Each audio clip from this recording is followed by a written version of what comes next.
noches. Esta noche vamos a hablar de salud, epigenética y santidad, esta vez enfocando la relación entre depresión, epigenética y verdad. Vamos a pedirles por favor que nos apaguen las luces de este lado para que se note un poco. Gracias. Las lecturas bíblicas se encuentran en Proverbios 15:3, es un versículo que todos conocemos, que dice: el corazón alegre que es y el espíritu triste. Eso estaba en la Biblia hace siglos. El corazón alegre es un buen remedio, el espíritu triste seca los huesos. Fórmula sencilla, pero Primera de Pedro 5:7 dice que debemos echar toda nuestra ansiedad ¿sobre quién? Porque Dios tiene cuidado de nosotros, como cantaba Jorge, que yo no sabía que tenía ese talento tan lindo. Jesús es un amigo muy especial. Los objetivos son, primero, enfatizar que la tierra sufre las consecuencias de un gran engaño, y segundo, reconocer que la verdad se nos ha manifestado en Jesucristo. Vamos a orar. Cariñoso Dios y amante Padre que estás en los cielos, tú que te has preocupado, Señor, por nosotros y te has esforzado para que recibamos la verdad, en esta noche nosotros nos dirigimos a ti, respetuosamente, Señor, reconociendo nuestras faltas, pero también sabiendo que eres nuestro Padre amante. Te pedimos que vengas, que mores aquí, que no haya nada en nosotros que impida que tu presencia sea derramada, que tu Santo Espíritu nos use y abras nuestras mentes para ver tu luz. En el nombre de Jesús. Amén. ¿Qué es la verdad? Esta es una definición muy filosófica. Oigan eso: estructura lógica del ser, inteligibilidad equivalente a la racionalidad dinámica cósmica. ¿Qué es eso? A los filósofos les gusta ese tipo de lenguaje, pero ahí lo que dice es que la verdad no es más que algo que es consistente con su naturaleza, algo que tiene consistencia con su naturaleza. En República Dominicana filmaron una película y esa película le pusieron como título Cristiano de la Secreta, refiriéndose a esos policías, ¿verdad?, que todos conocemos, que andan encubiertos, pero ellos aplicaron el término a cuando una persona dice que es cristiana, pero vive de una forma totalmente diferente. Mañana vamos a ver un poquito acerca de eso, pero hoy vamos a ver qué significa esto de la verdad, que algo sea íntegro con su naturaleza, con lo que es. Y dice, esto es del diccionario, que cuando se habla de la verdad es importante tanto que la forma como el contenido. ¿Qué es la verdad? Buscando su razón de ser, ¿qué hacemos aquí? El hombre ha planteado varias preguntas. La primera de ellas es: ¿de dónde vengo? Y no encuentra la respuesta todavía. ¿De dónde viene la vida? ¿Cómo surge? ¿Qué hace el ser humano aquí? ¿Cuál es su papel? ¿Qué tiene que cumplir? Pero ¿para dónde va? Y el que no sabe para dónde va, ya llegó. Cualquier cosa sirve, porque no sabe para dónde va. Y lo que resume todo eso es: ¿quién soy yo? Mucha gente anda por ahí vacía buscando las respuestas a estos interrogantes. Pero la verdad es que vivimos dentro de un dilema cósmico. Por un lado tenemos el bien y por otro tenemos el mal. Fíjese que de todo lo que Dios creó, Satanás ha inventado una mentira. Dios en su reino estableció el amor para que todo se rigiera por esa cualidad, el amor. Y dice la Biblia que Dios es ¿qué? Amor, ese es su carácter. Pero Satanás, ¿qué dijo? Mira, Dios es un tirano, y regó esa musiquita en el cielo y puso los ángeles a dudar. Y dice, explica el libro El conflicto de los siglos, cuántos concilios y reuniones se hicieron en el cielo tratando de que Satanás pudiese llegar al conocimiento del error. Pero la acusación de él contra Dios tenía su origen en el orgullo que había en su corazón, el egoísmo. Y esa fue la razón por la que él decidió permanecer en lo que había dicho, hasta que, ¿qué pasó? Lo sacaron de allá. Pero Dios creó el mundo y Satanás dijo, no, aquí hay que inventar algo. Y creó una teoría, otra teoría, la teoría de la evolución. Usted tiene que tener más fe para creer en la evolución que para creer en la creación. Porque no es verdad que lógicamente la evolución ha implicado el origen del universo. Lo más que ha hecho es trasladar el problema, porque se han inventado que la vida vino de otro planeta, la famosa teoría de la panspermia. Pero ¿y entonces cómo surgió allá en ese planeta? El problema es el mismo, sigue vigente. Dios creó el sábado como día de reposo. Satanás dijo, no, el día de adoración es el domingo. Y yo me quedé chocada en una ocasión que me invitaron a una misa muy bonita, muy bien organizada, y la lectura que tomaron fue, si retrajeres del sábado tu pie. Y yo me paré, yo dije, ¿cómo? Hermanos, tenemos la misma Biblia, la leemos de la misma manera, pero a la hora de interpretar ese versículo, ¿saben qué dijo quien estaba oficiando? Es que el sábado es el día de María y el domingo entonces se lo dedicamos al Señor. ¿En qué parte dice la Biblia eso? Pero es una manera de explicarse cosas para poder seguir en lo que está. No hay otra razón para eso. Dios fundó el matrimonio, un hombre y una mujer. ¿Y qué hizo Satanás? Lo tergiversó. Puso un hombre con otro hombre, una mujer con otra mujer, un hombre con 3 mujeres, una mujer con 5 hombres. Ya ni se sabe qué es el matrimonio. Y hasta se habla de que es mejor estar sin casarse.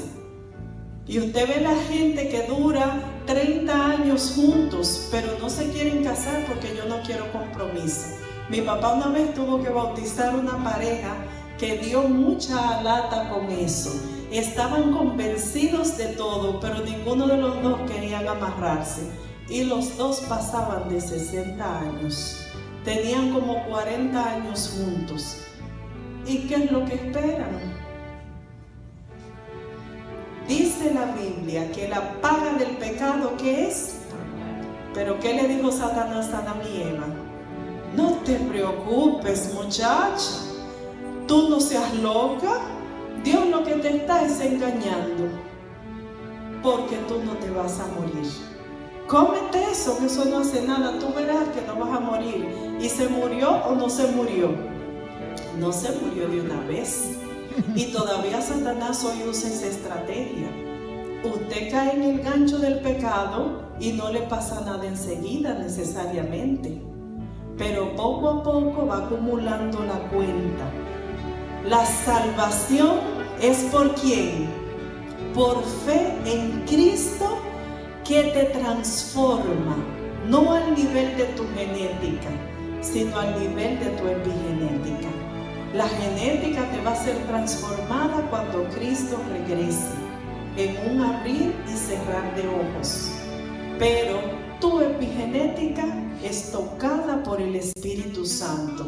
Pero Satanás predica lo que se ha llamado una gracia barata, una salvación por fe sin resultados. En este dilema cósmico nosotros tenemos la elección, la libertad que Dios nos dio, que vimos ayer. Nosotros decidimos cuál de los dos lados es para nosotros. Y algunos dicen, no, es que yo no me meto en iglesia, yo no ando en nada de eso, pero yo creo en Dios. Pero Jesús dijo que el que conmigo no recoge, no es verdad que hay un bando medio. Usted o está de un lado o está del otro. Si no recoge, está desparramando. Jesús vino para desmentir esta gran mentira que Satanás había colocado. Dios es un arbitrario, Dios es un esto, Dios es un lo otro. Mire, ese sábado lo agarró y le puso cargas que no se podían soportar. Dañó la familia, dañó todo, y Jesús tuvo que venir a revelar cuál era la verdad. En Juan 14:6, Jesús expresó claramente: yo soy, ¿qué cosa? Yo soy el camino, soy la verdad y soy la vida. ¿Tú quieres conocer a Dios? ¿Tú quieres saber si Dios es un tirano o no lo es? Mírame y vas a ser salvo, porque yo soy el camino a la recuperación del pecado. Qué interesante, hermanos. El hombre tiene miles de definiciones para la verdad. Inclusive dice que la verdad es relativa, que eso es según se mire, y que para uno hay una verdad y para otro hay otra verdad. Pero yo te quiero recordar en esta noche que la verdad no es una cosa, la verdad no es un concepto, la verdad es una persona, la verdad es Cristo Jesús. Entonces, tú no escoges tu verdad, porque la verdad es una sola. Tú ejerces tu individualidad, tu capacidad de elección, tu libre albedrío, tu libertad para aceptar o rechazar a la verdad que es Cristo Jesús. Hay diferentes formas de reaccionar frente a la verdad. La primera es, bueno, yo sé quién es la verdad. La segunda, sé quién es la verdad y le conozco. La tercera, yo sé quién es la verdad y le conozco. Pero en el primer caso, que es la diferencia con este, sé quién es la verdad, pero no me he acercado a él, no le conozco. Fíjense que cuando la Biblia habla de conocer, lo usa en un término profundo. Dice, conoció a Adán y Eva, ¿y qué pasó? Tuvo un hijo. Conoció a Abraham, a Sara, y tuvo un hijo. O sea, es un verbo de intimidad. Tú puedes saber que ese es Jesús y que eso es Dios, pero cuán íntimo eres con Dios. En la segunda posición, soy cercana a Dios, lo acepto, pero hay algunas cositas que reservo, que yo sé que son contrarias a la verdad, pero las acaricio todavía. Y la tercera situación es, sé quién es la verdad, le conozco y me rindo completamente a Él. Son tres posiciones. La gran pregunta es, ¿y tú? ¿Tienes la verdad? ¿Tienes la verdad? Gloria a Dios, hermano. ¿Qué haces con ella? Es interesante lo diferente que es la vida de una persona que tiene la verdad de Cristo en su corazón. Pero aún nosotros que tenemos la verdad de Cristo, que lo hemos conocido, que lo contemplamos y que hemos gustado de Él, tenemos nuestros momentos de caída, ¿verdad que sí? Y quiero recordar a este profeta.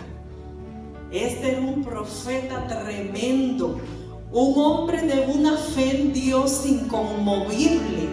Elías era un profeta que a veces yo lo veo impetuoso, autoritario, y no le tenía miedo a nada, era audaz. Pero aún a los hombres más audaces encuentran su bulldog, ¿verdad? Su bulldog que cuando le sale al frente nos hace meter carrera.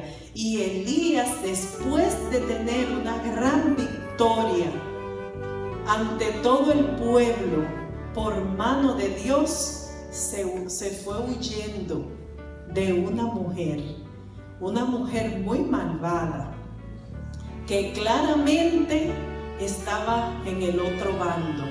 Y dice Primera de Reyes 19:4 que él se fue por el desierto un día de camino y se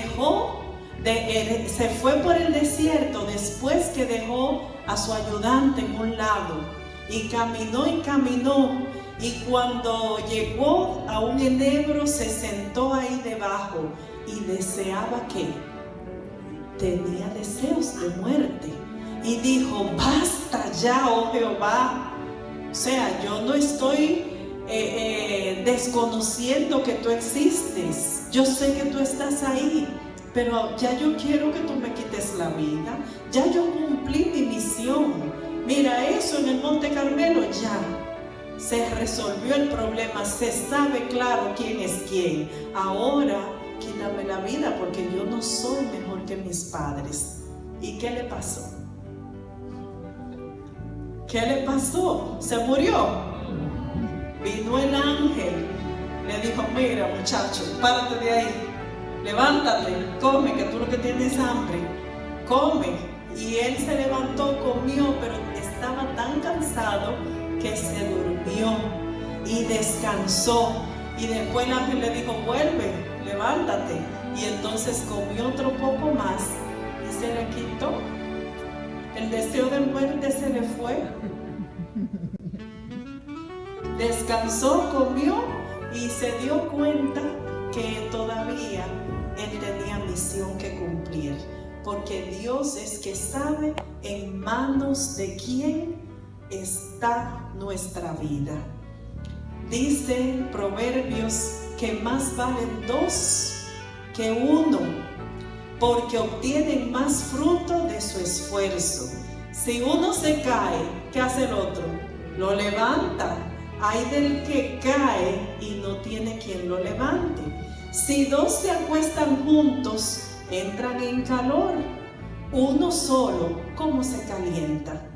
Uno solo puede ser vencido, pero dos pueden resistir. La cuerda de 3 hilos no se rompe fácilmente.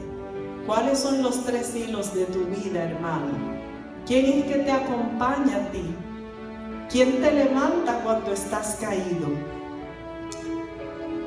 La depresión es la enfermedad de la soledad. Se le ha llamado así, es uno de los flagelos más fuertes que tenemos en este tiempo. La Organización Mundial de la Salud la reconoce como la 4ª causa de discapacidad a nivel mundial y está afectando de un 3 a un 6% de la población. ¿Qué problema hay con la depresión? La depresión tiene causas múltiples. Los psicólogos han detectado que puede haber depresión por pérdidas. Eso es que usted se le muera a alguien, que le quede alguien inválido, o usted mismo pierda un miembro, que tenía su dinero en la bolsa de valores y se le fue, o que alguien lo abandonó. También por el autoconcepto, lo que usted piensa de sí mismo. Si usted siente que es incapaz, que es inferior que los demás, eso le va causando depresión. Otra causa es la culpa. Cosas que ocurrieron en el pasado y que usted se siente culpable, entonces carga eso. Pero también el estrés, las angustias, el exceso de trabajo, eso le produce también depresión. La genética todavía no está exactamente determinada, pero se ha visto asociación con algunos cromosomas y la depresión y un mecanismo de polimorfismo. ¿Qué quiere decir eso? En un mismo cromosoma hay varios alelos, o sea, varios puntitos que tienen que ver con el control de la depresión. Pero también puede haber depresión fisiológica, una causa fisiológica por efecto de sustancias químicas ambientales, o que usted tenga alteraciones hormonales, o también según etapas de la vida. Por ejemplo, allá nos ocurrió un caso muy trágico. Una muchacha dio a luz y ustedes saben que las mujeres que dan a luz se ven propensas a entrar en una depresión postparto. Si usted tiene una pareja embarazada, investigue, porque por ignorancia a veces dejamos las cosas complicarse. Y esta pareja iba en el carro discutiendo, la muchacha realmente estaba en su problema de depresión postparto y el esposo iba con ella y estaban en una discusión y él tratando de convencerla. Finalmente ella le dijo: detén el carro, que me voy a bajar. Y él se vio tan acorralado que se paró. ¿Saben lo que hizo la muchacha? Iban por una avenida muy famosa que hay allá, la George Washington, que queda al lado del mar. Abrió la puerta y se tiró al mar. El marido, sorprendido todavía, rápidamente también se tiró detrás de ella. La gente que estaba por ahí llamó, vinieron los bomberos, lograron rescatarla ella con vida y el marido se ahogó. Por un desconocimiento. Cuando una mujer da luz hay que estar pendiente de eso, porque le puede pasar a cualquiera, pero al menor síntoma busque ayuda especializada. ¿Cuáles son los síntomas de la depresión? El estado de ánimo, ¿cómo está? Decaído. La persona no duerme bien. Eso es lo que se llama el insomnio. Hay disminución de la capacidad para concentrarse. Se le quita el hambre, no quiere comer, el apetito. Se siente fatigada, cansada o la pérdida de energía. Pero también siente molestias, dolores. Le dan dolores. Ay, yo tengo un dolor aquí y no sabe de qué es. Y realmente si le hacen análisis y estudios, todo el cuerpo está bien, pero el dolor está. Pérdida de interés por actividades placenteras, cosas que normalmente le gustaban, los hobbies o la recreación favorita, eso ya no le gusta, es lo que se llama una anedonia. Sentimiento de que es inútil, que no sirve para nada, o que yo tuve la culpa de lo que pasó. Pensamientos recurrentes de muerte y suicidio, eso es lo peor. Pero si usted sale con síntomas de depresión, debe buscar ayuda. La depresión va creciendo poco a poco, y cuando usted viene a ver, se lo lleva. Y podemos prevenir su complicación. Normalmente uno dice: no, yo no voy al psicólogo porque yo no estoy loco. Pero, ¿usted sabe lo que pasa? Que Dios hizo un hogar donde había una mamá y un papá orientando unos hijos. pero ya la mamá y el papá no orientan a los hijos. Pero esa familia se criaba en medio de la familia mayor y estaban los abuelos, estaban los tíos, y cuando un muchacho iba subiendo tenía muchos orientadores, muchos psicólogos a su alrededor, gente que por experiencia sabía que era lo más conveniente. Pero ahora, hermanos, vivimos lejos. Nacemos en un lugar, nos vamos para otro, ahí no hay nadie que nos conoce. El papá y la mamá no están en la casa porque están trabajando, así que los hijos, cuando tienen sus conflictos, realmente no tienen orientación. La misma mamá y el mismo papá también necesitan orientación, pero no está el abuelo, la abuela que le van a hablar, no están los hermanos. Y esto hace que se busque otro tipo de orientación. A veces orienta la televisión, orienta el amiguito, orienta el profesor. Pero ¿cuán orientada está la gente que está a nuestro alrededor? ¿Cuántas influencias, cuántas mentiras andan hoy? Te dicen, no, es que tú no tienes que obedecerle a tus padres. Mira, muchacho, tus padres tienen que dejarte libre. Enséñeme dónde dice eso la Biblia. Yo no lo encuentro por ninguna parte. Cuando le dice al padre que tiene que enseñar a su hijo, mire, ni siquiera le pone edad. Claro que hay gente que se va al otro extremo y entonces amarra y sujeta. Eso tampoco es de Dios. La persona tiene que tener su libertad, pero una libertad con límites, una libertad con principios. Y los padres están para formar a sus hijos en esos principios de Dios. La depresión es una enfermedad que nos está carcomiendo. Todos estamos bien aquí, muy tranquilos, y de repente, hoy, ¿qué le dio a fulano? ¿Y qué pasó con él? Y cada día se hacen más frecuentes los suicidios. Pero la Biblia dice, hermano, que el que se destruye a sí mismo, ¿qué le va a pasar? El que destruye su cuerpo, Dios lo destruirá a él. Pero y se suicidó ya, ¿qué es lo que va a pasar? Que tenemos la esperanza de vida. Para el que se suicida, esa esperanza de vida eterna ya no existe. Ya no existe. Entonces, hermanos, este es el momento de buscar ayuda. Si usted tiene una depresión de moderada en adelante, tiene que buscar ayuda. La depresión leve, yo le voy a dar unas ideitas que usted mismo la puede manejar. En la depresión hay un conjunto de pensamientos negativos.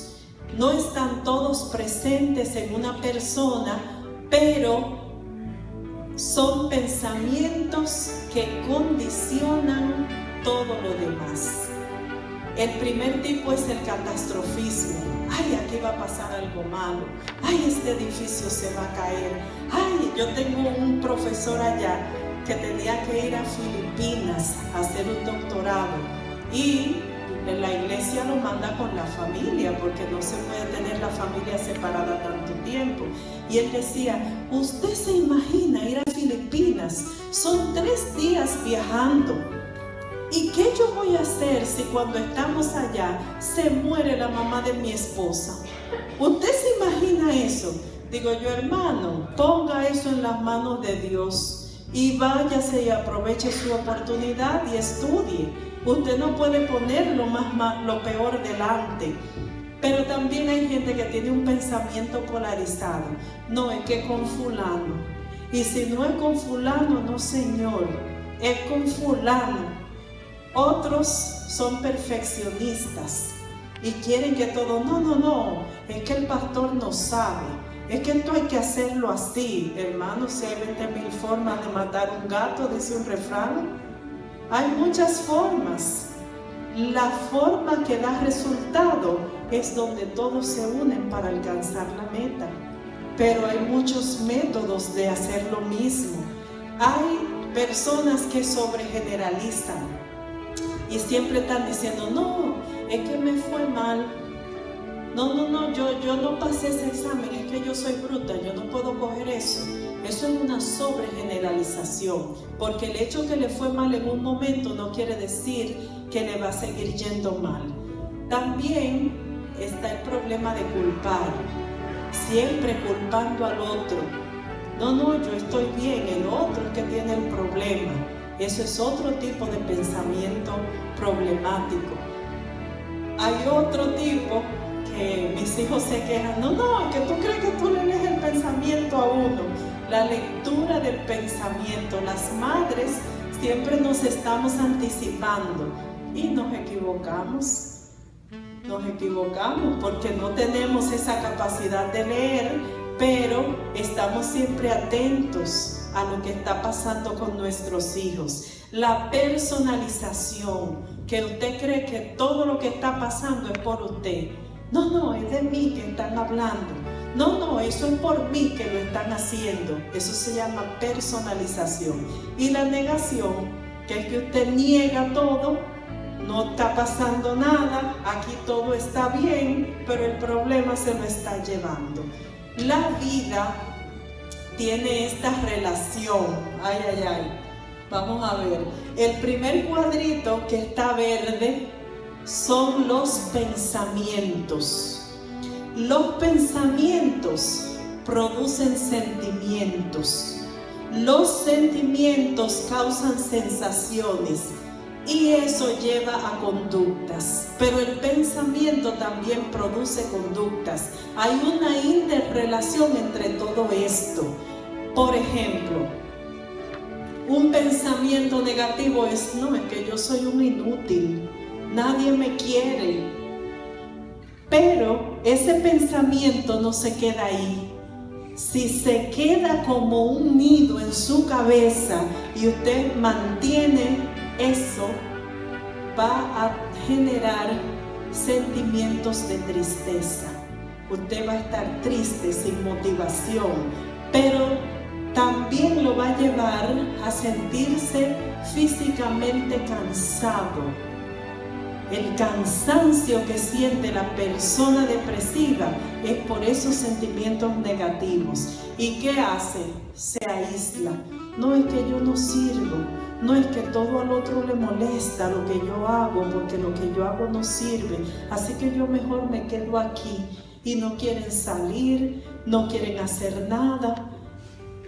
Pero esto hace un círculo vicioso, que una cosa lleva a la otra. La depresión, cuando usted la quiere combatir, tiene que comenzar poniendo la verdad delante. ¿Quién o qué es responsable de causar el sufrimiento? ¿Quién o qué es responsable de dañar las relaciones en la familia, en el trabajo, en la iglesia? Cuando usted tiene claro que quien anda detrás de eso, ¿quién es? Satanás. Porque ¿cómo quiere Dios que usted viva? Feliz, disfrutando la vida, aprendiendo a poner en Él sus cargas. Entonces usted tiene que analizarse en lo personal. ¿Cuáles son algunas de las maneras en que he sufrido en mi vida? ¿Cuáles son los eventos más recientes? ¿O hay algún evento en mi pasado que me está haciendo este peso? Quizás fue que usted fue a un examen y se quemó cuando estaba más pequeña y ya de ahí le quedó sembrado aquí que usted no podía seguir por ahí. Pero el consejo es que en esos momentos de dificultad analice qué cosas le permitieron seguir adelante y qué cosas le ayudaron más que otras. y los conflictos, las situaciones que usted no ha logrado resolver, tiene que sentarse y analizarlas. Vamos a seguir sobre eso ahorita. La depresión ha dado estos resultados en una tomografía. Fíjense qué diferencia hay entre una persona no depresiva y una persona depresiva. ¿Cómo está el cerebro de este lado? Allá. ¿Cómo se ve? Vivo, ¿verdad? Todos esos amarillos son actividad cerebral. ¿Y este cómo está? Casi nada. Casi muerto. Vamos a ver un videíto aquí que nos explica un poco qué es lo que pasa. Todavía estamos lejos de conocer completamente la base bioquímica y neurofisiológica de la depresión, pero se han propuesto muchas hipótesis. La hipótesis monoaminérgica, que considera responsable de los síntomas depresivos a una alteración de los niveles de neurotransmisores, es la que tiene actualmente más aceptación. Para comprender dicha hipótesis, primero vamos a ver cómo funciona un neurotransmisor. La información se transmite a lo largo de una neurona a través de un impulso eléctrico. Pero las neuronas no son una red continua, entre ellas siempre existe un pequeño espacio, denominado hendidura sináptica, que la corriente eléctrica no puede atravesar. Es entonces cuando se movilizan los neurotransmisores. El impulso eléctrico, al llegar al límite de la hendidura sináptica, libera unas pequeñas moléculas que atraviesan el espacio y alcanzan la membrana de la siguiente neurona. Allí se unen a sus receptores específicos y desencadenan una serie de acontecimientos que en última instancia se traducen en la continuidad del impulso eléctrico, y así sucesivamente.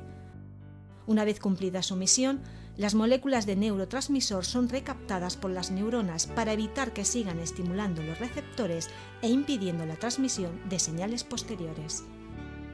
Actualmente se conocen más de 50 sustancias que actúan como neurotransmisores.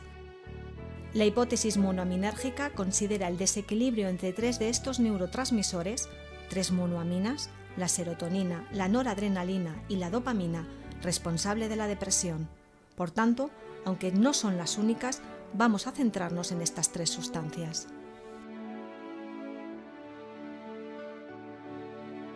La serotonina se sintetiza en las neuronas del sistema nervioso central y en las células enterocromafines del intestino. Interviene en diversas funciones fisiológicas, como la regulación del sueño y el apetito, los estados de ánimo, la presión arterial y la secreción de hormonas. También modula la actividad motora y la sexual. Como vemos, la serotonina influye en gran cantidad de mecanismos fisiológicos. En la depresión se ha descubierto que la síntesis y disponibilidad de serotonina en los circuitos neuronales está disminuida. ¿Qué síntomas produce esta disminución? ¿A qué afecta? El circuito de la serotonina, desde su síntesis, es bastante complejo. Vamos a sintetizarlo un poco. La serotonina se produce a nivel encefálico en los núcleos dorsal y mediano del RAFE. A partir de ahí, surgen vías serotoninérgicas que se dirigen a corteza orbitofrontal. Está involucrada en el proceso cognitivo de la toma de decisiones y las expectativas. La inhibición de su actividad, debido a la disminución en la cantidad de serotonina, produce los síntomas de humor depresivo e indecisión. John no sabrá qué hacer y perderá las ganas de buscar un nuevo trabajo. Córtex cingulado anterior. Es un núcleo importante en los procesos de motivación, expresión de las emociones y memoria. John se encontrará desmotivado y albergará sentimientos de culpa e ideas de suicidio. Hipotálamo. Interviene en la regulación de la mayor parte de las funciones del sistema neurovegetativo como el hambre e influye en los estados de ánimo. John perderá el apetito o en algunos casos comerá más de la cuenta y engordará. Además, perderá interés por actividades que antes le gustaban. Formación reticular. Mantiene el equilibrio sueño-vigilia. En el caso de John, como la cantidad de serotonina que activa la formación reticular ha disminuido, sufrirá de insomnio persistente o, por el contrario, de hipersomnia. Cuerpo estriado. Es uno de los componentes del sistema de ganglios basales que interviene en la modulación del movimiento. John sufrirá cansancio físico y enlentecimiento psicomotor o, por el contrario, agitación. Médula espinal. La médula espinal es la vía de conducción de los impulsos, tanto motores como sensitivos, entre cerebro y organismo. Su asta dorsal es el principal lugar de integración de la sensación dolorosa. La reducción de la concentración de neurotransmisores disminuirá el umbral de percepción, lo que se traducirá en síntomas somáticos de dolor y cansancio. Las jaquecas persistentes de John pueden tener su origen en la disminución de serotonina a este nivel. Córtex. La reducción de la actividad difusa de todas las vías de la serotonina que van al córtex contribuye a la sensación de fatiga mental y a la pérdida de energía. Por este motivo, John se siente permanentemente cansado. Amígdala. La amígdala es uno de los núcleos principales del sistema límbico, una compleja red neuronal que regula la vida emotiva. Es aquí donde se procesan las distintas emociones como pena, angustia y alegría. John está triste, sufre ansiedad y alberga ideas de suicidio.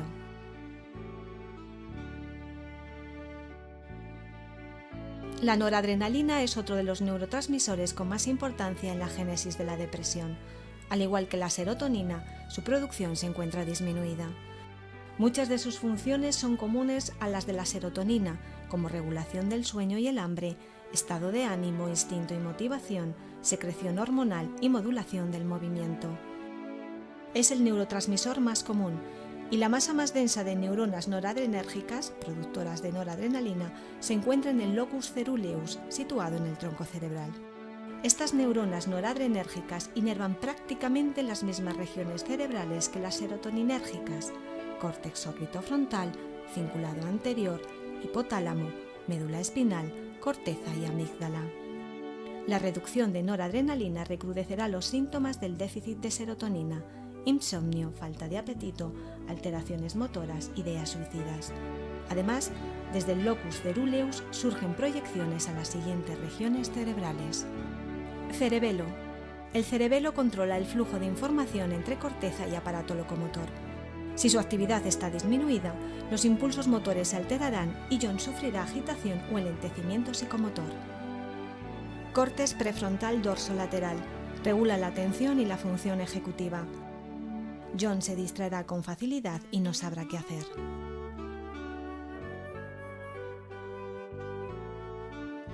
La dopamina es el último de los 3 neurotransmisores considerados fundamentales en la génesis de la depresión. Actúa principalmente a nivel del circuito de ganglios basales y su disminución produce más o menos los mismos síntomas que aquejan a un enfermo de Parkinson. John presentará movimientos agitados o enlentecidos, anedonia, cansancio mental y físico y falta de decisión. Aunque ya hemos visto que la serotonina, la noradrenalina y la dopamina desempeñan los papeles más importantes en la génesis de la depresión, también intervienen otros neurotransmisores. Entre ellos destacan los opioides, GABA, glutámico, neuroquinas, etc., y muy especialmente las hormonas relacionadas con el eje del estrés como son el CRF, factor de liberación de corticotropina, y los glucocorticoides. Se ha demostrado que en la depresión existe una gran vulnerabilidad al estrés, con aumento del CRF y resistencia de los receptores de los glucocorticoides, y a la inversa, el estrés sostenido podría originar síntomas de depresión. Muy interesante, pero lo que quiere decir esto en resumen es que los llamados neurotransmisores están alterados en la persona que está sufriendo depresión. Están bajos o están ausentes. Y sin neurotransmisor, ¿qué ocurre? El cerebro no tiene cómo mandar las órdenes, porque vimos ahí que donde 2 neuronas se aproximan, tienen que salir los neurotransmisores de una neurona a la otra para enviar los mensajes. Entonces, por eso la actividad está tan baja en la persona. Hay investigaciones que se han realizado sobre por qué ocurre esta alteración. ¿Qué es lo que está sucediendo? Fíjense lo que dice aquí. El ambiente ejerce un efecto determinante en el funcionamiento de estos procesos. Situaciones adversas ocurridas durante etapas tempranas del desarrollo son capaces de modificar la expresión de los genes a través de los mecanismos epigenéticos, convirtiéndose en factores de susceptibilidad. Pero hay una técnica que han probado mucho en animales y están usando en seres humanos, que se llama enriquecimiento ambiental. Y están probando que se pueden hacer modificaciones en los procesos neurológicos que pueden evitar el desarrollo de esta enfermedad. ¿Cuáles son los efectos de la estimulación ambiental? Ocurren cambios casi inmediatos en los experimentos que se han hecho, algunos en cuestión de horas, en la expresión de los genes involucrados en diferentes procesos. La diferenciación neuronal, o sea, una célula nace genérica pero tiene que convertirse en una neurona. La cognición, o sea, la capacidad de conocer, la excitabilidad neuronal, ya sea para formar o para reorganizar las sinapsis, formar nuevas o reorganizar las que existen. Antes se pensaba que usted con las células cerebrales que nacía, con eso se moría. Ya la ciencia demostró que eso es falso. Se descubrió que su cerebro sí se reproduce en sus células, solo que es una reproducción más lenta que las células normales. Además, la estimulación ambiental aumenta el número de neuronas nuevas, reduce la muerte celular espontánea y tiene un efecto atenuador para el desarrollo de padecimientos psiquiátricos, como la depresión. Hermanos, pero el año pasado salió un libro que causó un revuelo, porque una psiquiatra se dio cuenta de algo muy especial y dijo: miren, los fármacos no sanan. La depresión no se cura con fármacos, porque los fármacos no trabajan sobre la causa de la depresión. La depresión es causada por las inflamaciones que se producen en el estómago, principalmente por la alimentación y por el estrés. Y entonces ella tiene 7 claves en su libro, y díganme si no les suenan familiares. Primero, saque los lácteos, o sea, alimentos derivados de leche, el gluten y el azúcar de su dieta. Segundo, consuma muchas grasas naturales. Los omega 3 y omega 6 son aceites esenciales para su funcionamiento cerebral, pero también hay grasas que no son saturadas, como el aceite de oliva, está el aceite de aguacate, hay grasas que son un poquito más saturadas, como el aceite de coco, y está también la grasa que tiene el cacao. Son grasas naturales que usted puede, consumir. Tercero, agrega probióticos y fermentados a tu dieta. Los probióticos, ustedes saben que son para estimular el desarrollo normal de la flora intestinal. Le decimos la flora, pero no se sabe si también tiene su componente animal, porque son las bacterias, el reino neutro. Esa flora intestinal hace mucho bien cuando está en su forma correcta. Con los fermentados debemos ser cuidadosos, porque los fermentados no pueden ser a base de bacterias patógenas, bacterias que hacen daño, y por eso hay que manejar los fermentados en forma apropiada. En lo cuarto que ella tiene, ella dice: hay que meditar diariamente. Está demostrado en investigaciones, y ella lo ha visto en su experiencia, que el paciente que tiene alguna conexión religiosa se sana más rápido que el que no tiene ninguna. Duerme lo suficiente, El sueño es clave para la recuperación y hay que aprovechar las primeras horas. Ahora es normal que la gente se acuesta a las 12, a la 1, pero a mí me acostaban a las 8 y a las 8:30 de la noche. Allá había un cantito que salía y a las 8 de la noche le decían a los papás: ¿y dónde están sus hijos ahora? ¿Sabe dónde están sus hijos ahora? Y mi mamá, cuando oía eso: hay que recojan, caminen, y comenzaba el proceso de irse a acostar. Pero ahora la gente no duerme. ¿Cómo tiene un cerebro sano? Cuando estamos durmiendo es que el cuerpo se repara, se restaura, y las primeras horas de la noche son las más provechosas en eso. Pero a veces tenemos que cubrir estudios adicionales a nuestro trabajo. Hay un refrán que dice: no hay mal que dure 100 años, pero tampoco que no hay que decir más. Haz ejercicios al menos 3 veces por semana, dice ella aquí. Y yo encontré esta cita de Elena de White en Consejos sobre el régimen alimenticio.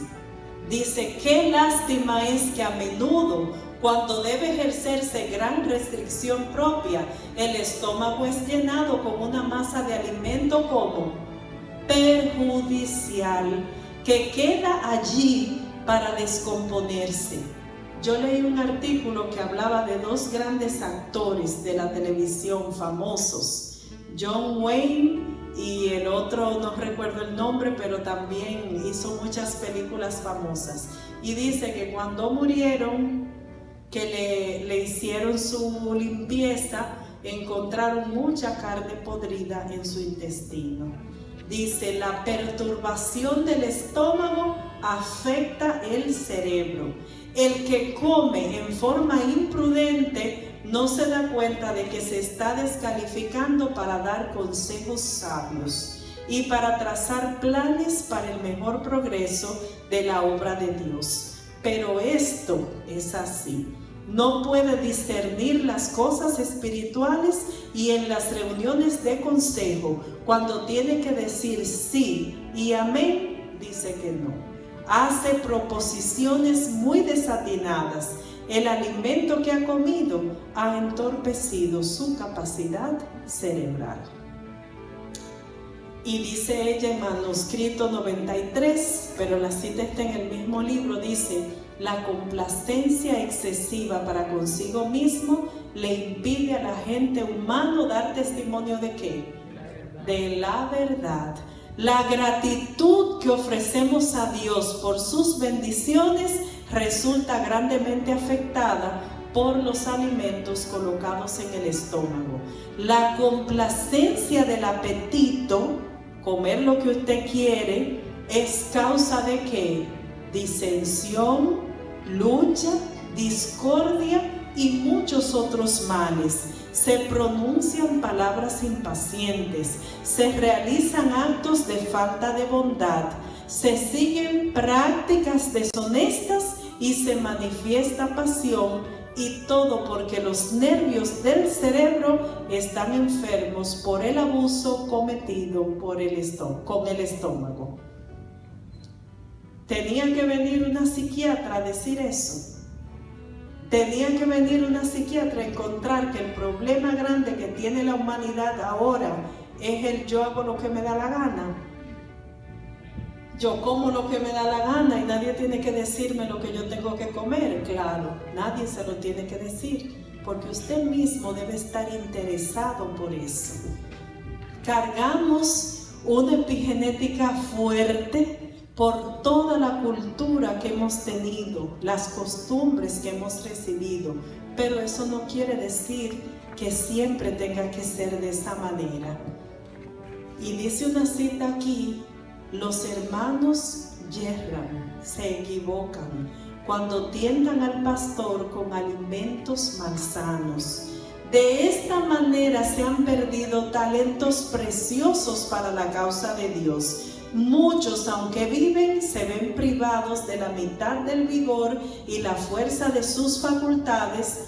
Los ministros, por encima de todos los demás, deben ahorrar la fuerza del cerebro y de los nervios. Deben evitar todo alimento o bebida que tenga la tendencia a irritar o excitar los nervios. La excitación es seguida de depresión. La excesiva complacencia entenebrecerá la mente y hará que los pensamientos sean difíciles y confusos.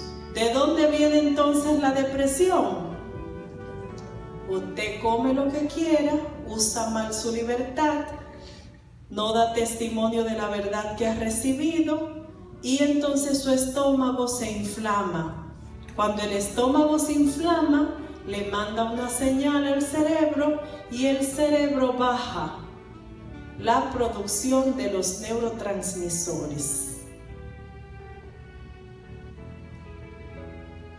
Dicho en el testimonio desde aquellos tiempos cuando no teníamos todo el expertise que tenemos ahora y confirmado por la ciencia recientemente. Esta cita es del deseado de todas las gentes. La una cosa que Marta necesitaba era un espíritu de calma y devoción. Una ansiedad más profunda por el conocimiento referente a la vida futura e inmortal y las gracias necesarias para el progreso espiritual. Marta estaba, como decía mi papá, afanada en la viña del Señor, pero sin el Señor de la viña. Trabajando deshuesada, no, porque al Señor hay que prepararle todo bonito. Yo conozco a Jesús y tengo que recibirlo bien. La escuela sabática tiene que ser linda. Tengo que venir a la iglesia, arreglar todo bien, porque esto es para Dios. Pero la parte más importante, ¿cuál era? El alimento espiritual que ella tenía que recibir al estar con la verdad, con Jesús. Dice, necesitaba menos preocupación por las cosas pasajeras y más por las cosas que perduran para siempre. Jesús quiere enseñar a sus hijos a aprovechar toda oportunidad de obtener el conocimiento que los hará sabios para la salvación. La causa de Cristo necesita personas que trabajen con cuidado y ¿qué? Energía. Hay un amplio campo para las Martas con su celo por la obra religiosa activa. Pero primero, ¿qué tienen que hacer? Sentarse con María a los pies de Jesús. Sean la diligencia, la presteza y la energía santificadas por la gracia de Cristo. Y entonces la vida será un irresistible poder para el bien. Amén. El que tiene eso, hermanos, no tiene ninguna depresión. Cuando usted ya está metido en el hoyo, en la depresión, es difícil salir. Cuando su depresión está avanzada, usted no puede hacerlo sin ayuda de un especialista. Pero cuando usted tiene una depresión leve, simplemente siga estos pasos. Primero, identifique cuál es la situación que lo está tirando abajo y no generalice. Vaya directamente al problema y póngale nombre y apellido. Segundo, identifique cuáles son los pensamientos que automáticamente le llegan cuando usted piensa en eso. Identifíquelos. Tercero, identifique las consecuencias de esos pensamientos, porque cada pensamiento es una sustancia en su cuerpo. Hay consecuencias emocionales, cómo ese pensamiento altera su emoción. Consecuencias conductuales, cuáles son los comportamientos que usted suele tener cuando ese pensamiento está. Número 4, pelee con el pensamiento. Dispútele. Pregúntese, ¿será que esto es cierto? A veces las mujeres son muy celosas. Analice ese pensamiento, ¿será que es cierto? ¿Tiene base? Pero además, ¿hay alguna capacidad, alguna fortaleza en mí que me puede ayudar a combatir ese pensamiento? Si encuentro que el pensamiento es cierto, tengo evidencias, no que yo me lo estoy imaginando, no, tengo evidencias, tampoco lo exagere, porque puede ser algo simplemente pasajero, pero si es real, si es irreal, es simplemente una impresión suya, una lectura inapropiada, es falsa. John Forbes Nash pudo superar su problema, que para mí la esquizofrenia es la enfermedad mental más fuerte, pero él pudo superar su problema haciendo un modelo matemático. Los medicamentos no lo curaron, tuvo 9 internamientos, pero él con su modelo matemático descubrió cuáles eran los pensamientos falsos. No olviden esa historia, y aprendió a desechar los pensamientos falsos, porque dijo Jesús que la verdad, ¿cómo te hace? Libre. Conoceréis la verdad y la verdad os libertará. Jesús estaba diciendo, conóceme, que yo te voy a hacer libre. El quinto paso es la acción. Si ya tú identificaste todo eso, ahora crea un plan donde puedas caminar en forma diferente. Cuando te apliques el análisis, pregúntate, ¿cómo está mi estado de ánimo ahora? Cuando tú logras manejar el problema, entonces tú lo vas a ir controlando y lo vas a ir dominando. Pero recuerda, si a ti te dio una puntuación más alta que una depresión leve, necesitas buscar ayuda especializada. El que va a un psicólogo no está loco. El que va a un psicólogo simplemente necesita a alguien especializado que le ayude a reorientar sus pensamientos y a reenfocar la vida. Solamente que te recomiendo que no vayas a un psicólogo que no sea cristiano. Asegúrate de que ese especialista es cristiano y trabaja con los principios de Dios. Entonces, en resumen, la depresión viene por el conjunto epigenético que se altera por la alimentación, por el estrés y por los químicos que tú usas, que tienen incidencia en la expresión de tus genes, cómo se manifiestan.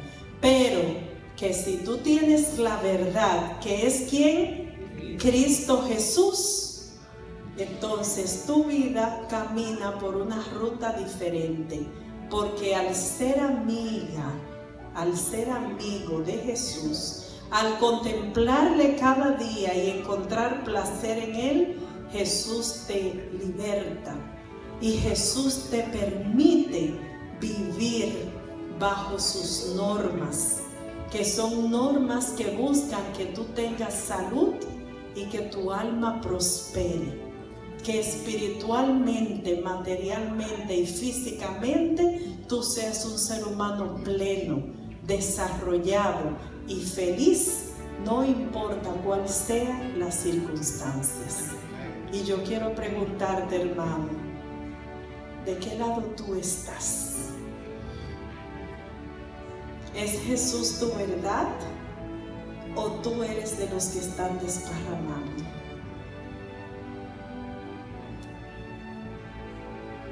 ¿De verdad estás dentro de la verdad? ¿De verdad Jesús está en ti? ¿O simplemente has oído de Él? Yo quiero ver de pie, hermanos, a los que tienen esa verdad, a los que han abrazado la verdad de Jesús, a los que están de su parte. Yo quiero ver los que tienen esa amistad.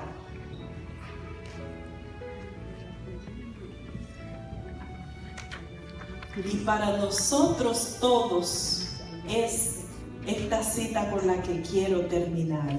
Dice, pero tenemos este tesoro, ¿dónde? En vasos de...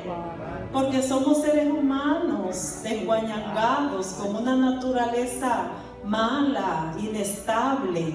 Esto es barro que se rompe desde que se cae. ¿Pero para qué? Para que la excelencia del poder sea de Dios y no de nosotros, que estamos como en todo, pero no estamos en apuros, porque no somos unos haraganes, unos mediocres. Estamos en apuros, pero no desesperados. Y somos perseguidos, pero no estamos desamparados. Derribados, pero no destruidos. Llevando en el cuerpo siempre, por todas partes, la muerte de Jesús, para que también la vida de Jesús se manifieste ¿dónde? En nuestros cuerpos, porque nosotros que vivimos siempre estamos entregados a la muerte por causa de Jesús. O sea, nuestros deseos de la naturaleza carnal los matamos en el nombre de Jesús. Pero, ¿qué hacemos? La vida de Jesús entonces se manifiesta en nuestra carne mortal, de manera que la muerte actúa en nosotros, pero también, ¿qué cosa? La vida. Morimos al viejo hombre, pero Jesús vive en nosotros.